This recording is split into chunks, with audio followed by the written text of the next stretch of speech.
anticipate the Gauteng provincial government will have completed making all these payments. Thank you very much. Is there any other question, please, before MEC responds? MEC, you can respond immediately. If I'm not mistaken, DDG, we said we would pay in 5 installments. Yes. Meaning this is the second installment. So that's the first thing. But how frequent are those installments? Once a year? Once a year, yes. Last year we paid 3.8. But I must say, and we have not said this in the statement because we have not had an agreement with the minister. We are still having a discussion with National Treasury to look at the payment terms. Because in our view, we think if it could be extended, it will, in the immediate, give us some resources additional that we can use immediately to deal with immediate social challenges. But for now, we committed that we'll stick to the arrangements. As you can see, 5.4 billion, it's a lot of money. So what it means is that it's 5.4 billion that we could have used to build extra schools. It's 5.4 billion we could have used to build extra hospitals. We could have used to build extra roads and all that. So because there's been that commitment that we will pay on behalf of the citizens, remember, we are paying on behalf of the citizens who are supposed to be paying. So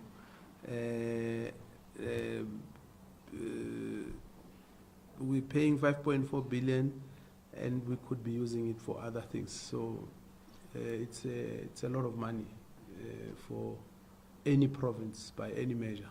And that's why one of the important things we are saying in the statement, it's our efforts to boost revenue, because we want to also look at increasing our revenue for the province. But we also believe that it's a responsible thing to do. When you have made a commitment that you will pay your debt, you must be able to pay it. That's why at the right time, we will also demonstrate to you how responsible Gauteng government has been. A project like Gautrain, which is being paid up, if it's not already paid up by now, for about 17 years we've been making our contribution without defaulting. And the asset is now owned by the provincial government, which is about, it's worth 45 billion. So this is how responsible we are as a provincial government. And it doesn't start now. It means it's entrenched in our system, and this is what we want to see happening. A government that is responsible and that honors its obligations, so you don't have to take us to court. And that's why, even with the payment of invoices, we are saying we have to get to a point where there shouldn't be an issue of paying people invoices. Where there are disputes, we will, I'm sure EXCO is meeting on the 11th, we will be appointing an ombudsman for invoices, so that when people deal with Gauteng government, they must know that they are dealing with a reputable institution that has integrity and that is bound by the laws of the Republic. And it shouldn't matter who is the Premier, who's the MEC at any given moment. People should have confidence. That's what we are doing. And that's why one of the other things, when you look at the statement we're dealing with, is that we want to digitize our procurement systems. We want to digitize our invoicing systems so that we limit human interference, and the institution must be able to run and outlive us. Even if we are no longer there, people must know that Gauteng government, it's a government that you can deal with, and it doesn't matter whether there is coalition government, there is a vote of no confidence against this or that. The systems must be so robust, predictable, and credible and reliable. So for us, one of the reasons why we could have easily paid the 5.4 billion and say nothing in public. But it's not about the 5.4 billion only. It's about demonstrating our commitment as the provincial government to upholding reputation, integrity, reliability, credibility, the rule of law, and also instilling confidence in the citizens of our province. I know people are despondent because there's a lot of things happening. As you're driving here, I'm sure you've seen potholes, robots, this and that. And those are the things that you can't fix if you are not managing money properly. You can't fix those things if corruption, it's easy for people to interfere with procurement systems. They will inflate prices and all that. That's one of the things we're trying to do. It might be taking a bit of time, but you will see that what we're building is it's for the future, not only of this province, but of the country. And we want to develop a blueprint that can be used as an example by everyone in the country and in the world. We have already with Gauteng, amongst other things. We are the first province to have a program that had to be bailed out because citizens don't want to pay in the form of e-tolls, and we are acting responsibly. So there are a lot of areas where we think we are doing well and other people can learn from us. And of course, we also want to learn from other people where there's good things. So communication is very important. The other day I spoke with Tsidi Malia, and she was saying that we are not doing anything to help municipalities and all that. And I was saying, no, but this is what we are doing.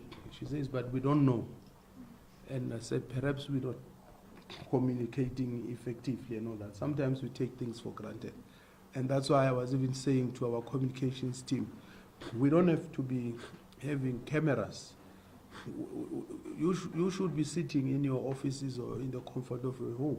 If we had an efficient government live streaming facility, and we communicate to you not only this, many other things, and then you choose what is it that you report on, but the public also has got the same information because government. So we can't be reporting as if it is during Tate Raymond Mhlaba's time as a premier of Eastern Cape. You can imagine how long was that.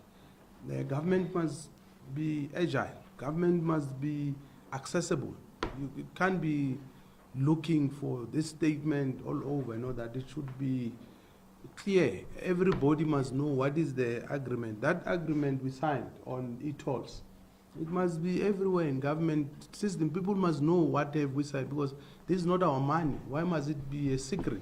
Which roads are being renovated? This is why we're giving you these roads. You must go and see if these roads are being renovated or not. You know, so we can't run government like we are some, I don't know. I don't want to call other countries by name. Yeah. We are in some war-torn country. There's no war here. There's peace, there's stability, there's rule of law. We must all think outside the box. We must be agile. Our communications people must be agile. You can't be having a press conference every day. There's something you want cameras. Into zakudala abantu basinda ama camera, and then you think into zakudala. I mean, you saw a gentleman from ENCA Shemu late, and he was probably told now. He was told now, I'm sure. In the morning, we come, go, because they realize this thing is important. So you should just go on YouTube, find this information, or go wherever. It mustn't be. And then you just plug and communicate. tlabela wa le tswere di camera la le mala. Ke dilo tsa kgale tseo, you know, old politicians who want to see a lot of cameras and all that. Sure. We have a colleague. Thank you very Yeah, much. just your name and. Timothy Bennett from African News Agency. My question is just based around the National Treasury's commitment. Is it as equal as ours here in Gauteng? I mean, you're showing with your talk how much you love the province, but are they on par with the commitment that the province is giving? And just a lighter question is, are there any areas where we would have to tighten the belt as a result of the provincial government paying on behalf of the citizens? And maybe just a slight correction that it's not that we refuse to pay, we just... Yeah, I think speak on behalf of the citizens. This is what we have been waiting for, at least. You have not been wanting to pay, is that what? Personally, I wasn't consulted. Which is not true. It's not true. It's not true. Just that I don't want to give my my views because I'm not here in my capacity. I would have given you my views if I was here in my capacity, but I speak on behalf of government. See, one of the constraints about being in institutions or organizations is that there are rules that governs institutions, and you must always, exactly, yeah, so I would have given you my views. I have views about everything, by the way. Yeah, I have many views. That's why sometimes I get in trouble. But as I grow up, I realize you don't have to express yourself every time. Sometimes you must reserve them. So, no, National Treasury is very... Before you continue, let's take this. Oh, sorry. Question from this committee. My name is Gloria from SABC News. My question is linked to my other colleague's question as to what extent are these payments impacting on the province's budget in terms of whether you've had to make adjustments to be able to ensure that this doesn't significantly impact on service delivery, and also whether there are projects that have had to take the back seat while you're paying this debt. Yeah, and the measures that you talk about to raise more revenue to ensure that this payment will not impact on your budget, what are those? Okay. Yes. From ENC. I just want to know, is it really necessary?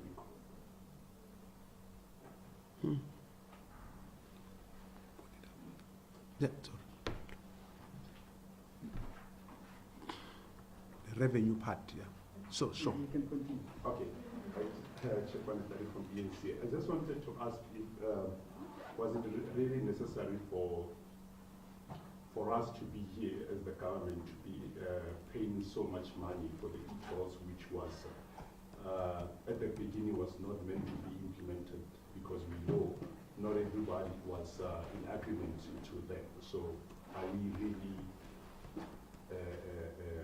do we really have to be here? Because in the first place we should have avoided this by not implementing the e-tolls. You see? Yeah, maybe let me start there. What are e-tolls? So, government from time to time renovates roads and rebuild new freeways. So, the system that government has been using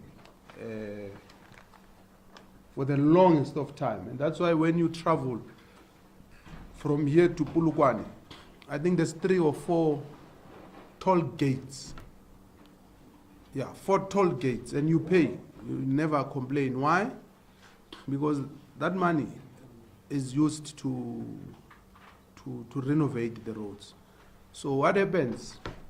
Government gives a concession to people who have money, and the people put their money to build or renovate the roads, and then through the toll gates, the concessionaires collect their money, and after a period of time, they hand that over to government.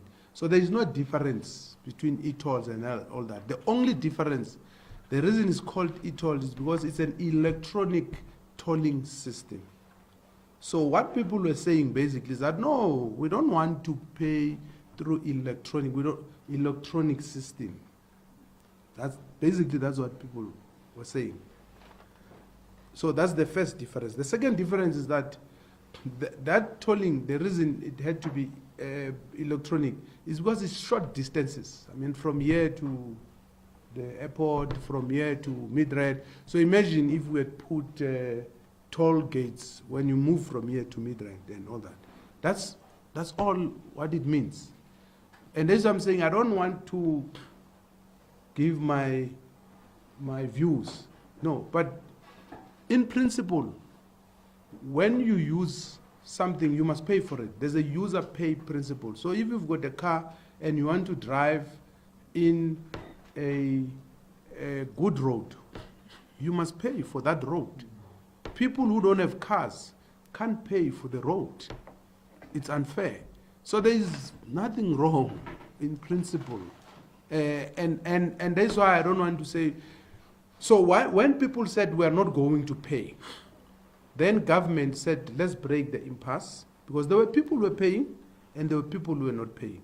So what government didn't want to do was to be at loggerheads with people and decided at that time that people must not pay, government will pay on their behalf. That's what we're doing. That's why we're where we are. If we stuck to the user pay principle, we wouldn't be where we are. And by the way, let me explain it in simpler terms. As you drive during the week, even on Saturdays and Sundays sometimes, you realize our roads are getting full.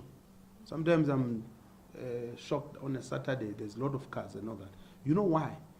There's more cars that are coming on the road and there's few roads. So e-tolls, what was previously known as Gauteng Freeway Improvement Scheme, that was started long time ago. I think Mbazima Shilo was a premier. Ignatius Jacobs was and may his soul rest in peace, was the MEC for transport, and he signed with Sandra. So they said we are going to have a Gauteng Freeway Improvement Scheme. And this Gauteng Freeway Improvement Scheme is going to have 3 phases, because it's going to be, and it includes, for instance, building a freeway from the airport to the West Rand. If you know, traveling from West Rand to the airport, it's far. You have to, so there is no even. So this was about taking into cognizance the future development trajectory of Gauteng and making sure that we are ahead as government in planning. So now, because we delayed on phase 1, by now we're supposed to be implementing phase 2, or we should have completed phase 2. It means now, soon, you won't be, it will be, if it's taking you 30 minutes to go to work with your car, soon it will be taking you 45 minutes. Soon it will be taking you 1 hour, 30 minutes. Soon it will be taking you 2 hours. We're going to be jammed because there won't be enough space on the roads for the cars and all that. So this program was meant to ease traffic jam, was meant to move goods and services quicker on the roads and all that. So it's not a nice to have project of government. So soon you will be complaining, and this is the irony. People said we don't want to pay, but soon you'll be complaining that our roads are jammed. You'll be complaining. And by the way, now you've got, what is this, potholes and all that. that money, this 5.4 billion, if we're not paying for it, I should be now announcing that we're giving 2 billion to deal with all the potholes. I'm just giving you an example. Should be now explaining that we're giving 1 billion to deal with all the robots. In the budget, we only announced 300 million to deal with potholes in all provincial government roads. It's not going to be enough. The road infrastructure, some of the roads must be resurfaced and all that. So I'm glad to go on a debate with anyone. I know Outer has got a lot of energy on this issue. They were in the forefront of saying, no, don't pay. When we're supposed to pay, where will government get the money? I mean, where did they expect the money will come from? Because it's not like the roads have not been built. The roads have been built. And in fact, if I'm not mistaken, because I'm not here, this is one huge infrastructure project where there was no scandal. This project, multi-billion rand, there was no scandal, and the roads were built. So the issue of the e-tolls for me, where we are now, we are paying, unfortunately, and we have to pay. Yeah, I think someone might be watching now the TV and saying, don't get this. The government was trying to make money to pay or to service the services, the potholes, the whatever, through e-tolls. And maybe the project didn't succeed. And now the same government is owing and paying the money for the e-tolls. What is happening? In the simplest term, how can you explain that to someone who's confused with regard to that? I don't know if that makes sense. I thought that's what I was trying to do. So what it means is that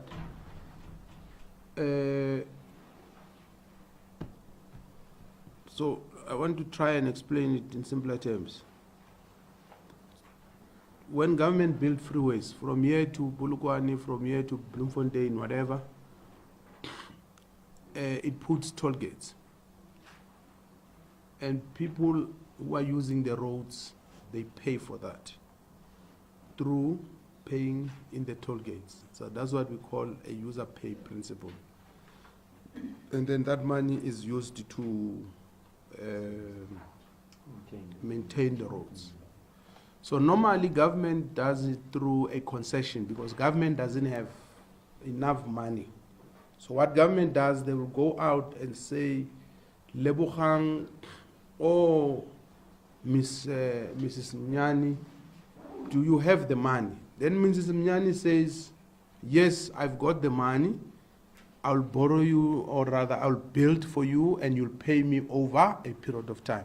So when government collects, it doesn't mean that it's making money.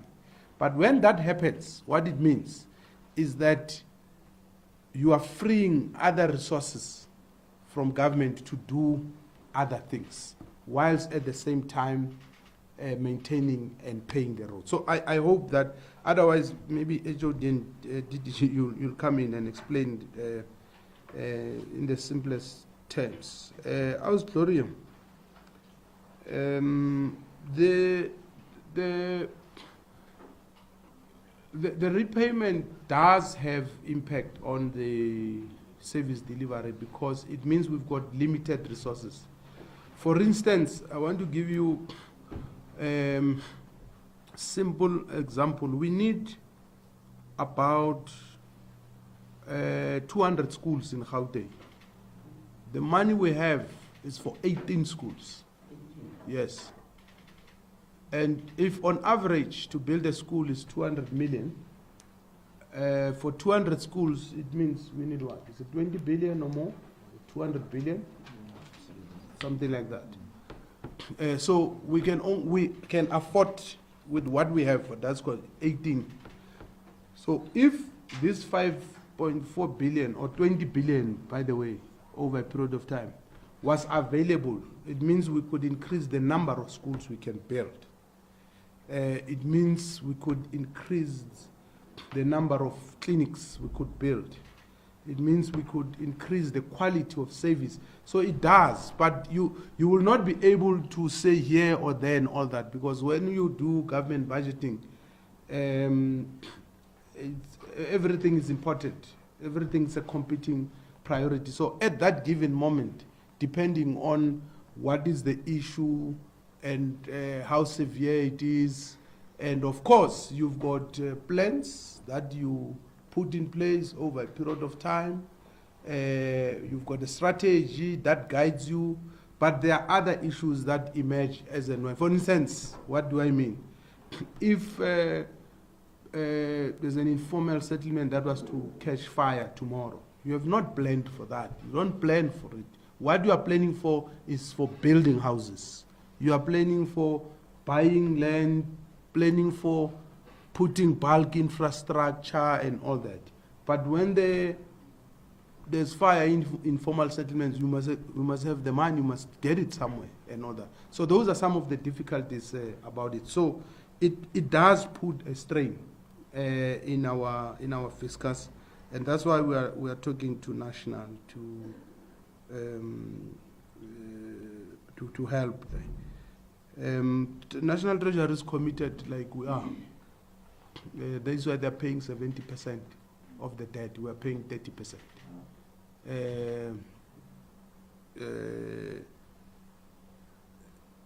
Yeah. Is there anything you want to add, Jody? Oh, on the revenue, Gloria. If you put it, you look at our in the statement, there is where we say our revenue enhancement strategy is already been actualized. Provincial departments are implementing various strategies to enhance revenue collection, anchored on this strategy that is underpinned by the following 5 principles. The first one is accelerating the completion of the interventions that has already started. That's 1. 2, optimizing the existing revenue sources. 3, enhancing revenue collection processes and systems to increase efficiency, cost effectiveness, and eliminate leakages. Identifying potential new revenue sources that have not been explored, and the use of alternative funding and implementation models to achieve more value. In fact, it's supposed to be 6, but it's fine. And the next one is to look at, I think, investment avenues. Yeah, so it's supposed to be 6. Means they have the old. Yeah, so those are the areas we have already started, and I think in the midterm budget, when we speak, we will be able to speak more on the revenue. I know Roy is one of the people who has been asking us about the revenue. So now, you know we have a strategy now. What are the pillars now? We will come on the numbers, because I know you are the person of numbers. And as you are looking at that statement, I know you are already looking at what contradictions are there in terms of the numbers. I know you are obsessed with numbers. So don't ask about numbers as yet. We're talking about the approach, the vision. So if you ask us if we have a vision for raising revenue and enhancing our revenue, yes, we have it. And this is our approach, and we are working on it. In fact, on Tuesday, we have a workshop with municipalities, because we also want to help municipalities to enhance their revenue. We don't only want to look at ourselves. We have had ours. We are taking this strategy to the Executive Council. So there's a lot of work we are doing. And that's what I'm saying. If we were to call you every day, press conference and all that, as if we want attention, John, it won't work. What you need to have a proper facility. We know once a Friday we sit there, whoever wants to know what we are doing, we get in, we explain. It can be myself, the HOD, DDG, anyone. We go in and tell you what is it that Treasury or the provincial government that week we have done, we are doing. It's there for everyone to know. It's not some secret underground operation, as if you are running an Al-Qaeda linked operation. There's nothing secret. Everything must be in the open. Where we have problems, we must be able to explain. You can't only explain when you are doing well. Even when you are not doing well, you must explain. You know. Thanks, MC. Colleagues, one last round of questions. If there are any, if there's a burning question, Roy, you will be the last one. Colleagues, is there any? Yeah, no, we can go to Roy. Please.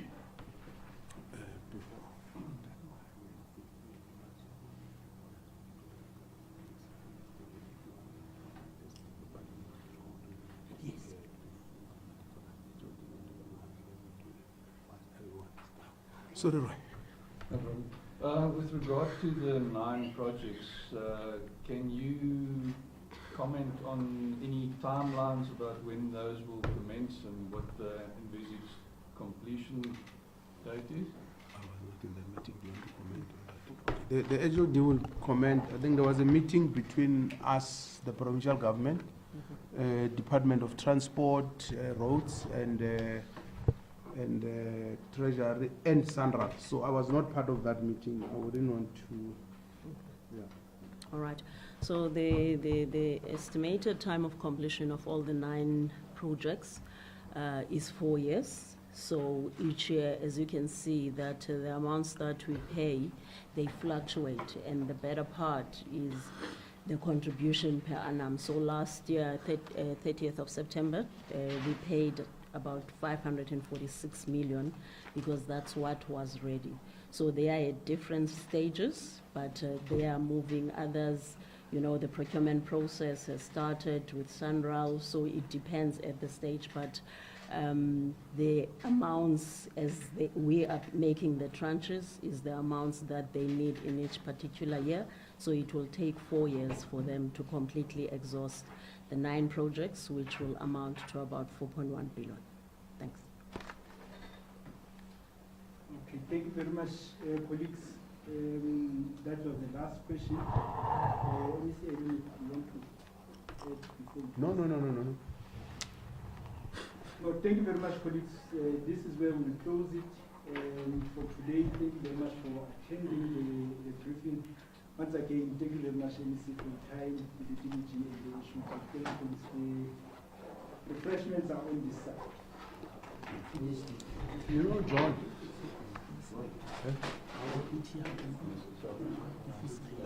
Yeah, we'll do it.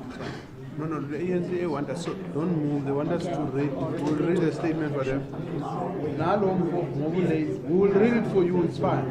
But what you must do your recording for the voice that you will send out. And then we need our own video. We do our own video. Who's doing it? But you can even We Italian is a food, and then I need those clips. I'm here in clips for our as we do it. Magayen is a food. Just check.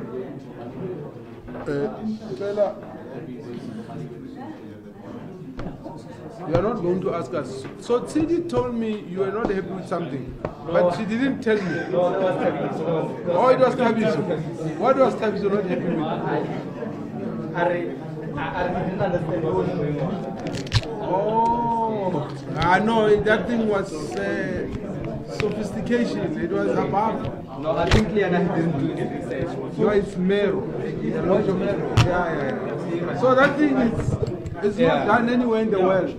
When you talk about the economy, It's a new concept. Yeah.